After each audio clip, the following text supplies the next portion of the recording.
नमस्कार दोस्तों, स्वागत है आप सभी का एक बार फिर से। जी हां दोस्तों, पूरे दिन की कई महत्वपूर्ण और बड़ी खबरें निकलकर सामने आ रही है। जानेंगे सभी खबरों को विस्तार से। तो दोस्तों, खबरों में आगे बढ़ने से पहले वीडियो को एक प्यार भरा लाइक जरूर कर दें और ताजा खबरों को जानने के लिए चैनल को सब्सक्राइब भी जरूर कर लें। तो देखते हैं पहली बड़ी खबर क्या निकल कर आ रही है। आज की पहली बड़ी खबर निकल कर आ रही है, बता दें कि भारत को मिली कोरोना की तीसरी वैक्सीन। एक्सपर्ट कमेटी ने दी स्पुतनिक वी वैक्सीन के इस्तेमाल को मंजूरी। बता दें कि भारत में कोरोना वायरस के एक और टीके को मंजूरी मिल गई है। रूस द्वारा तैयार की गई कोविड-19 वैक्सीन स्पुतनिक वी को सरकारी पैनल ने अप्रूव कर दिया है।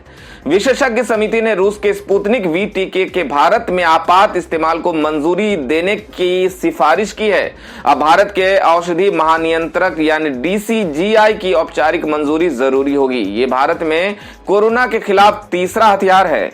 कई राज्यों से खबरें आ रही थी कि वैक्सीन की कमी हो रही है, तो इस वैक्सीन के आ जाने से हमारी समस्या काफी हद तक दूर हो सकती है। आप क्या सोचते हैं इस बारे में हमें कमेंट करके जरूर बताएं। तो बढ़ते हैं अगली बड़ी खबर की ओर। दोस्तों, अगली बड़ी खबर में आपको बता दें कि एक शोध के अनुसार कोरोना की दूसरी लहर में 2020 की तरह लोगों की जा सकती है नौकरियां। तेजी से बढ़ रही है बेरोजगारी दर।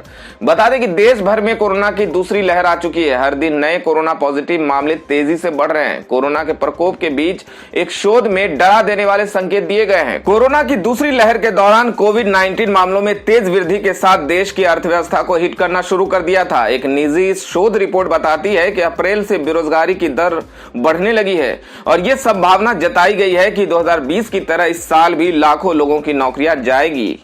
दावा किया जा रहा है कि कोविड-19 की दूसरी लहर के कारण देश के विभिन्न हिस्सों में लगाए गए प्रतिबंधों की वजह से नौकरी छूट सकती है, जैसा कि 2020 में देखा गया था। दोस्तों, कोरोना महामारी की वजह से देश में बेरोजगारी दर बढ़ रही है। आपको क्या लगता है कि लॉकडाउन ही एक उपाय है या सरकार को कुछ और भी उपाय सोचने चाहिए? अपनी राय, अपने सुझाव जरूर कमेंट करके बताएं। तो चलिए बढ़ते हैं अगली बड़ी खबर की ओर। अगली बड़ी खबर छत्तीसगढ़ से आ रही है। बता दें कि छत्तीसगढ़ के सबसे बड़े सरकारी अस्पताल में जहां देखो वहीं पड़ी है कोरोना मरीजों की लाशें। बता दें कि देश में कोरोना क्रूर होता जा रहा है। संक्रमण का रफ्तार इस कदर बढ़ गई है कि रोज 1.5 लाख से ऊपर नए केस आ रहे हैं। मृतकों की संख्या में भी इजाफा हो रहा है। सबसे बुरा हाल महाराष्ट्र का है और उसके बाद नंबर है छत्तीसगढ़ का। छत्तीसगढ़ की राजधानी रायपुर की बात करें तो यहाँ के सरकारी अस्पतालों में शवों के ढेर लगे हुए हैं। क्या स्ट्रेचर, क्या फर्श, क्या एम्बुलेंस और क्या अस्पताल का परिसर। जहां देखो कोरोना से मरने वालों की लाशें ही नजर आ रही हैं। यकीन मानिए ये तस्वीर ये बताने के लिए काफी है कि देश में कोरोना की दूसरी लहर कितनी खतरनाक है। रायपुर के डॉक्टर भीमराव अंबेडकर मेमोरियल अस्पताल की बात करें तो अस्पताल में शवों के रखने के लिए जगह कम पड़ रही है।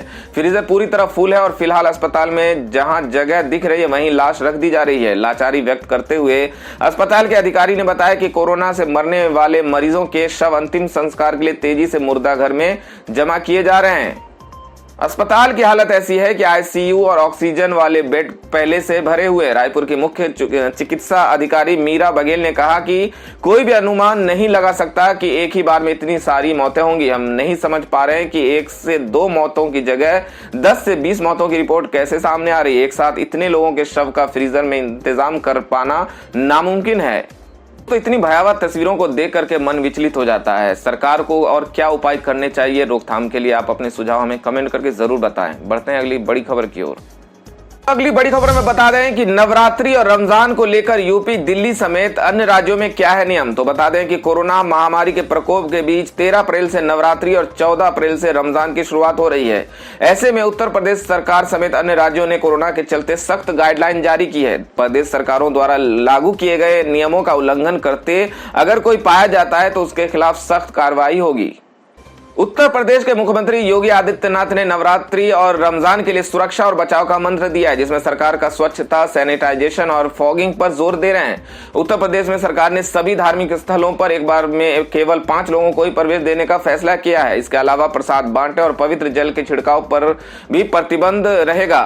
बात बता दें कि सोशल डिस्टेंसिंग एवं मास्क लगाना अनिवार्य होगा। साथ ही उन्होंने कोविड प्रोटोकॉल का धार्मिक स्थलों में पालन कराए जाने के लिए भी अधिकारियों को सख्ती बरतने के लिए कहा गया है।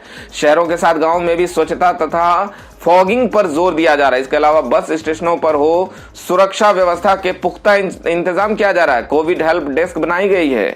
दिल्ली में कोरोना के बढ़ते प्रकोप के बीच प्रदेश सरकार ने नवरात्रि और रमजान पर सोशल डिस्टेंसिंग का पालन हो इस पर विशेष ध्यान दे रही है। क्योंकि 6 अप्रैल से 30 अप्रैल तक दिल्ली में रात 10 बजे से सुबह 5 बजे तक कर्फ्यू है, इसलिए श्रद्धालु सुबह 6 बजे से रात 9 बजे तक ही मंदिर जा पाएंगे। कुछ रिपोर्टों में दावा किया गया है कि किसी को भी कोविड-19 दिशा निर्देशों का उल्लंघन करते हुए पाया गया मंदिरों में प्रवेश पर रोक लगाई जाएगी। मंदिरों में थर्मल स्कैनर और सैनिटाइजर की व्यवस्था कराई गई है। साथ ही माला, नारियल जैसे प्रसाद पर प्रतिबंध लगा दिया गया है। महाराष्ट्र सरकार के अनुसार लॉकडाउन 14 अप्रैल के बाद लगाया जा सकता है, लेकिन महाराष्ट्र चूंकि सर्वाधिक प्रभावित राज्य है, इस कारण सरकारी गाइडलाइन के अनुसार मंदिरों, मस्जिदों, गुरुद्वारों समेत तमाम धार्मिक स्थल बंद रहेंगे, लेकिन धार्मिक स्थलों के पुजारी, मौलाना, ग्रंथी पूजा पाठ कर सकेंगे। दोस्तों अगली बड़ी खबर पश्चिम बंगाल चुनाव के हवाले से आ रही है। बता दें कि ममता बनर्जी पर लगा 24 घंटे का बैन, नहीं कर पाएंगी चुनाव प्रचार। बता दें कि मुख्यमंत्री और टीएमसी चीफ ममता बनर्जी के चुनाव प्रचार करने पर 24 घंटे का प्रतिबंध लगा दिया गया है। यह प्रतिबंध सोमवार को रात 8 बजे से लागू हो चुका। आपको बता दें कि ममता बनर्जी ने बंगाल के मुस्लिम वोटर से वोट बंटने न देने की अपील की थी।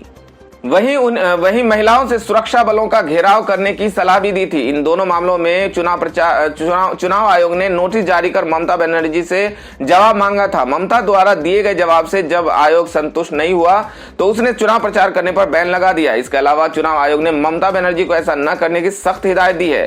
चुनाव आयोग ने ममता बनर्जी के बयानों की कड़े शब्दों में निंदा की और कहा है कि इस तरह के बयानबाजी से कानून व्यवस्था की स्थिति बिगड़ सकती है। वहीं आपको बता दें कि पश्चिम बंगाल की मुख्यमंत्री ममता बनर्जी ने चुनाव आयोग की तरफ से प्रचार पर 24 घंटे की रोक का विरोध किया है। ममता बनर्जी ने भारतीय चुनाव आयोग के इस फैसले को अलोकतांत्रिक और असंवैधानिक निर्णय बताया। जानकारी के मुताबिक चुनाव आयोग ने ये कार्रवाई ममता बनर्जी के एक हिंदू मुस्लिम बयान पर की है। आयोग ने 5 पन्नों के अपने निर्देश में कहा है कि ममता बनर्जी को उनके भाषणों को लेकर कई बार सतर्क किया जा चुका है। चुनाव आयोग द्वारा चुनाव प्रचार करने पर 24 घंटों के लिए रोक लगाए जाने पर सीएम ममता बनर्जी ने कड़ी प्रतिक्रिया दी है। उन्होंने ट्वीट कर कहा कि निर्वाचन आयोग के अलोकतांत्रिक और असंवैधानिक निर्णय के विरोध में मैं कल दोपहर 12 बजे कोलकाता के गांधी मूर्ति के पास धरने पर बैठूंगी। जानकारी के मुताबिक चुनाव आयोग ने ममता बनर्जी को उनकी एक रैली के दौरान मुसलमानों पर दिए गए एक बयान पर उन्हें नोटिस भेजा है। आयोग के इस फैसले के बाद ममता बनर्जी सोमवार रात 8 बजे से मंगलवार रात 8 बजे तक किसी तरह का चुनाव प्रचार नहीं कर पाएंगी। वे न तो चुनावी जनसभाओं में वक्तव्य रख सकेंगी, न रोड शो में हिस्सा ले पाएंगी और न ही संवाददाता सम्मेलनों को संबोधित कर पाएंगी। चुनाव आयोग द्वारा लिए गए इस फैसले से आप कितना सहमत हैं, हमें कमेंट करके जरूर बताएं। तो चलिए बढ़ते अगली बड़ी खबर की ओर। तो अगली बड़ी खबर पश्चिम बंगाल से आ रही है, जिसमें पीएम मोदी का एक बड़ा बयान सामने आया। उन्होंने कहा कि चौथे चरण तक बंगाल में टीएमसी क्लीन बोल्ड तो बीजेपी ने पूरी कर ली सेंचुरी। बता दें कि पश्चिम बंगाल में 5वें चरण का मतदान 17 अप्रैल को होगा और उसके लिए प्रधानमंत्री नरेंद्र मोदी को राज्य में ताबड़तोड़ प्रचार जारी है। सोमवार को पीएम मोदी वर्धमान जिले में पहुंचे, जहां उन्होंने एक रैली को संबोधित किया। इस रैली में पीएम मोदी ने ममता बनर्जी पर निशाना साधते हुए कहा कि बंगाल में दीदी का तो सफाया हो गया है। पीएम मोदी ने कहा कि चौथे चरण तक टीएमसी बंगाल में क्लीन बोल्ड हो चुकी है, जबकि भाजपा की सेंचुरी पूरी हो रही है। नरेंद्र मोदी ने कहा कि 4 चरणों के चुनाव में बंगाल की जनता ने इतने चौके छक्के मारे कि भाजपा की सीटों की सेंचुरी हो गई है और टीएमसी क्लीन बोल्ड हो चुकी है। पीएम ने कहा कि जो लोग बीजेपी के साथ खेल करने की सोच रहे थे, खुद उन्हीं के साथ खेला हो गया है। तो दोस्तों, पीएम मोदी के दावे में कितनी सच्चाई है? क्या बीजेपी इस बार पश्चिम बंगाल में सरकार बनाती दिख रही है? आप क्या सोचते हैं इस बारे में, हमें कमेंट करके जरूर बताएं। तो चलिए बढ़ते हैं अगली बड़ी खबर की ओर। तो अगली बड़ी खबर में प्रशांत किशोर का एक बड़ा बयान सामने आया, जिसमें उन्होंने कहा कि बीजेपी बंगाल में ताकतवर लेकिन नहीं पार कर पाएगी 100 सीटों का आंकड़ा। बता दें कि बंगाल में 4 चरणों के मतदान हो गए। इस चुनाव में बीजेपी और टीएमसी के बीच कड़ी टक्कर देखी जा रही है। अभी 2 दिन पहले टीएमसी के रणनीतिकार प्रशांत किशोर का एक क्लब हाउस ऑडियो सामने आया था, जिसमें वो पीएम मोदी को बंगाल में प्रसिद्ध चेहरा बता रहे थे। इसके बाद बीजेपी ने दावा किया कि टीएमसी और उनके रणनीतिकार ने बंगाल में हार मान ली है, जिस वजह से अब यह साफ हो गया कि बीजेपी ही वहां पूर्ण बहुमत के साथ सरकार बनाएगी। इस पर अब फिर से प्रशांत किशोर ने सफाई दी है। एक न्यूज चैनल को दिए इंटरव्यू में प्रशांत किशोर ने कहा कि बीजेपी बंगाल में एक शक्तिशाली राजनीतिक ताकत है और उसे कम करके नहीं आंका जा सकता। ममता बनर्जी भी बंगाल की सबसे शक्तिशाली नेता रही, इस वजह से टीएमसी इस बार भी चुनाव जीतने जा रही है। जहां तक बीजेपी का सवाल है, वो 100 सीटों से ज्यादा नहीं जीत पाएगी। प्रशांत किशोर ने यह माना कि कुछ जगहों पर एंटी इनकम्बेंसी है, लेकिन पार्टी ने उसको दूर कर दिया था। वहीं जो नेताओं के खिलाफ असंतोष की बात सामने आई थी, वो स्थानीय नेताओं के खिलाफ है, ममता बनर्जी के खिलाफ नहीं। दीदी अभी भी सबसे लोकप्रिय नेता है। प्रशांत के मुताबिक उनका फॉर्मूला कम से कम 45% वोट लेना है। बंगाल के जानने वाले लोग ये मानते हैं कि महिलाएं ज्यादातर ममता दीदी के पक्ष में हैं। पिछले 10 सालों में उनके जितनी लोकप्रियता किसी महिला को नहीं मिली। उन्होंने आगे कहा कि मैं मानता हूं कि पहले 4 राउंड में बहुत करीबी लड़ाई है। इसका मतलब यह है कि टीएमसी बीजेपी के गढ़ों में भी कड़ी रेस में है। क्लब हाउस लीक पर प्रशांत किशोर ने कहा कि वो लीक नहीं था, सब कुछ सही है। एक रणनीतिकार के रूप में मेरा काम किसी भी प्रतिद्वंदी को कम समझना नहीं है। बीजेपी प्रचार तंत्र समेत अनेकों संसाधनों का प्रयोग कर लहर बनाने में जुटी है। जो शेड्यूल चुनाव आयोग ने तैयार किया था, वो भी किसी एक के पक्ष में था। मैंने ऐसा शेड्यूल कभी नहीं देखा। एक जिले में 3 चरण में मतदान हो रहे हैं। तो खबरों में आगे बढ़ने से पहले आपको याद दिला दें कि अभी तक आपने वीडियो को लाइक नहीं किया है तो लाइक कर दें, दोस्तों को शेयर भी कर दें और ऐसी ही बड़ी और ताजा खबरों के लिए हमारे चैनल को सब्सक्राइब भी जरूर कर लें। तो बढ़ते हैं अगली बड़ी खबर की ओर। तो अगली बड़ी खबर महाराष्ट्र से है। बता दें कि महाराष्ट्र के पूर्व गृह मंत्री अनिल देशमुख की बड़ी परेशानी। भ्रष्टाचार मामले में सीबीआई ने 14 अप्रैल को किया तलब। बता दें कि मुंबई के पूर्व कमिश्नर परमवीर सिंह की चिट्ठी के बाद महाराष्ट्र सरकार के वसूली कांड से पर्दा उठ गया। परमवीर सिंह ने गृह मंत्री पर 100 करोड़ रुपए उगाही करने का सनसनीखेज आरोप लगाया, जिसके बाद महाराष्ट्र के गृह मंत्री के पद से अनिल देशमुख को इस्तीफा देना पड़ा। लेकिन अभी भी उनकी मुश्किलें कम होने की जगह बढ़ने वाली है, क्योंकि सीबीआई ने महाराष्ट्र में चल रहे कथित भ्रष्टाचार मामला यानी वसूली कांड में 14 अप्रैल को उनको तलब किया है, जिसकी जानकारी खुद सीबीआई के अधिकारी ने दी है। आपको बता दें कि मुंबई के पूर्व पुलिस कमिश्नर परमवीर सिंह ने हाल ही में सीएम उद्धव ठाकरे को चिट्ठी लिखकर अनिल देशमुख पर हर महीने 100 करोड़ रुपए की वसूली करने का सनसनीखेज आरोप लगाया था, जिसके बाद इस मामले के तूल पकड़ने के बाद दिल्ली से सीबीआई की टीम मुंबई इस मामले की जांच करने के लिए आई है। कथित भ्रष्टाचार के मामले में सीबीआई ने मामला दर्ज कर अपनी जांच शुरू कर दी है। तो अगली बड़ी खबर हरिद्वार कुंभ मेले से आ रही है, जिसमें बता दें कि दूसरे शाही स्नान में न मास्क दिखे न सोशल डिस्टेंसिंग। आप देख लें तस्वीरें। बता दें कि देश में कोरोना के मामले लगातार रिकॉर्ड तोड़ रहे हैं। भारत अब ब्राजील को पीछे छोड़ते हुए दुनिया का दूसरा सबसे ज्यादा कोरोना प्रभावित देश बन गया है। कोरोना के इस खतरे के बीच उत्तराखंड के हरिद्वार में इस समय कुंभ भी चल रहा है। आज कुंभ मेले का दूसरा शाही स्नान था। ऐसे में लाखों श्रद्धालुओं ने गंगा में डुबकी लगाई है। कोरोना के चलते कुंभ के आयोजन में इस बार कई तब्दीलियां की गई हैं। हालांकि जमीन पर इसका असर कम ही दिखा है। प्रशासन के तमाम दावों के बावजूद न तो कोई मास्क लगाए दिखा और न ही कोई एक दूसरे से दूरी बनाकर दिखाई दिया। बता दें कि कुंभ मेले में भारी भीड़ होने के बीच कोरोना प्रोटोकॉल कहीं फॉलो होता नहीं दिखा। भीड़ के बीच कहीं भी सोशल डिस्टेंसिंग का पालन होता नहीं दिखा। मास्क लगाए भी मुश्किल से ही कोई नजर आ रहा है। महाकुंभ में शामिल होने दुनिया भर के साधु संत हरिद्वार पहुंचे हैं। कई साधु कोरोना पॉजिटिव मिले हैं। इसमें अखिल भारतीय अखाड़ा परिषद के अध्यक्ष महंत नरेंद्र गिरी भी शामिल है। उनके कोरोना पॉजिटिव आने के बाद स्वास्थ्य विभाग ने उन्हें आइसोलेट कर दिया है। तो अगली बड़ी खबर निकल के आ रही है। महबूबा मुफ्ती का पीएम मोदी पर हमला। जब असम में बातचीत हो सकती है तो कश्मीर पर क्यों नहीं। जम्मू कश्मीर में फिर से आर्टिकल 370 की बहाली के लिए पूर्व मुख्यमंत्री महबूबा मुफ्ती जन समर्थन जुटाने में लगी हुई है। सोमवार को महबूबा मुफ्ती श्रीनगर में आयोजित एक कार्यक्रम में पहुंची, जहां उन्होंने स्थानीय लोगों को संबोधित करते हुए कहा कि हमसे जो छीना गया है वो अपने राष्ट्र से वापस मांग रहे हैं। मुफ्ती ने कहा कि अगर कश्मीर के लोग ऐसा चाहते हैं तो फिर आपको हमारे सम्मान को बहाल करना होगा, इसके अलावा कोई रास्ता नहीं है। महबूबा मुफ्ती ने कहा कि जब जब मैं आर्टिकल 370 की बहाली की बात करती हूं तो बीजेपी को क्यों गुस्सा आता है। हम अपने देश से नहीं पूछेंगे तो क्या पाकिस्तान से पूछेंगे। महबूबा मुफ्ती ने इस दौरान पीएम मोदी पर भी निशाना साधा। उन्होंने कहा कि अगर प्रधानमंत्री असम में जाकर आतंकियों से मुख्य धारा में शामिल होने की अपील कर सकते हैं, अगर प्रधानमंत्री बोडो के साथ बातचीत कर सकते हैं, फिर जम्मू कश्मीर में ऐसा क्यों नहीं किया जा सकता। जम्मू कश्मीर में दहशतगर्दों के लिए जेल के अलावा कोई और विकल्प क्यों नहीं है। तो अगली बड़ी खबर बिहार से आ रही है, जिसमें बता दें कि पिता लालू यादव की रिहाई के लिए बेटी रोहिणी रखेंगी रोजा। ट्वीट कर किया ऐलान। बता दें कि बिहार के पूर्व मुख्यमंत्री और राजद सुप्रीमो लालू प्रसाद यादव की रिहाई के लिए उनका पूरा परिवार जी जान से जुटा हुआ है। पिता लालू प्रसाद की अच्छी सेहत के लिए उनके बेटा बेटी बेहतर इलाज और दवाओं के अलावा दुआओं का सहारा ले रहे हैं। लालू यादव को कथित चारा घोटाला में बेल मिलने में दिक्कतों का सामना करना पड़ रहा है। इसी कड़ी में लालू प्रसाद यादव की बेटी पिता की रिहाई के लिए रोजा रखने का ऐलान किया है।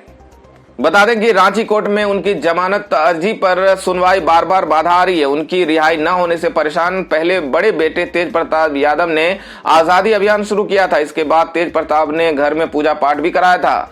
वहीं अब लालू यादव की बेटी रोहिणी आचार्य पिता की सेहत के लिए रमजान के महीने में रोजा रखने का फैसला किया है। रोहिणी ने ट्विटर पर पिता के साथ अपने बचपन की प्यारी सी तस्वीर शेयर करते हुए इमोशनल ट्वीट किया है। ट्वीट करते हुए उन्होंने ऐलान किया है कि वो इस बार रमजान के दौरान पूरे महीने रोजा रखेंगे। उन्होंने कहा कि कल से रमजान का पाक महीना शुरू हो रहा है। इस बार वे भी पिता के अच्छे स्वास्थ्य और उनकी जल्द रिहाई का कामना के साथ पूरे महीने रोजा रखेंगी। दोस्तों, चारा घोटाले में आरोपी लालू प्रसाद यादव को कोर्ट की तरफ से जमानत नहीं मिल पा रहा है। आप क्या सोचते हैं इस बारे में? क्या कोर्ट का फैसला सही है या उसके साथ नरमी बरती जानी चाहिए? आप क्या सोचते हैं हमें कमेंट करके जरूर बताएं। तो बढ़ते हैं अगली बड़ी खबर की ओर। दोस्तों, अगली बड़ी खबर में जान लेते हैं आज के मौसम का हाल। बता दें कि दिल्ली में गर्मी से बेहाल लोगों को जल्द मिलेगी राहत। जाने कैसा रहेगा आपके आसपास का मौसम।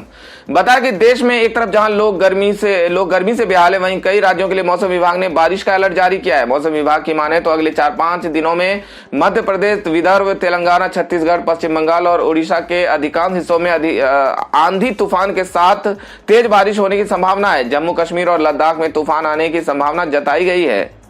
वहीं बता दें कि दिल्ली वासियों को 16 अप्रैल के बाद गर्मी से कुछ राहत मिल सकती है। मौसम विभाग के अनुसार अगले सप्ताह में 16 अप्रैल को दिल्ली के कुछ इलाकों में हल्की बारिश भी हो सकती है। 12 से 16 अप्रैल तक पश्चिमी विक्षोभ के कारण आकाश में बादल छाए रह सकते हैं। स्काईमेट वेदर रिपोर्ट के अनुसार अप्रैल में दिल्ली में तापमान हमेशा 40 डिग्री पार कर जाता है, पर 2012 में अधिकतम तापमान 38.7 डिग्री सेल्सियस दर्ज किया गया था। दिल्ली एनसीआर में इस प्री मानसून गतिविधि के साथ कुछ दिनों के लिए पारा 30 डिग्री तक रहने की उम्मीद जताई जा रही है।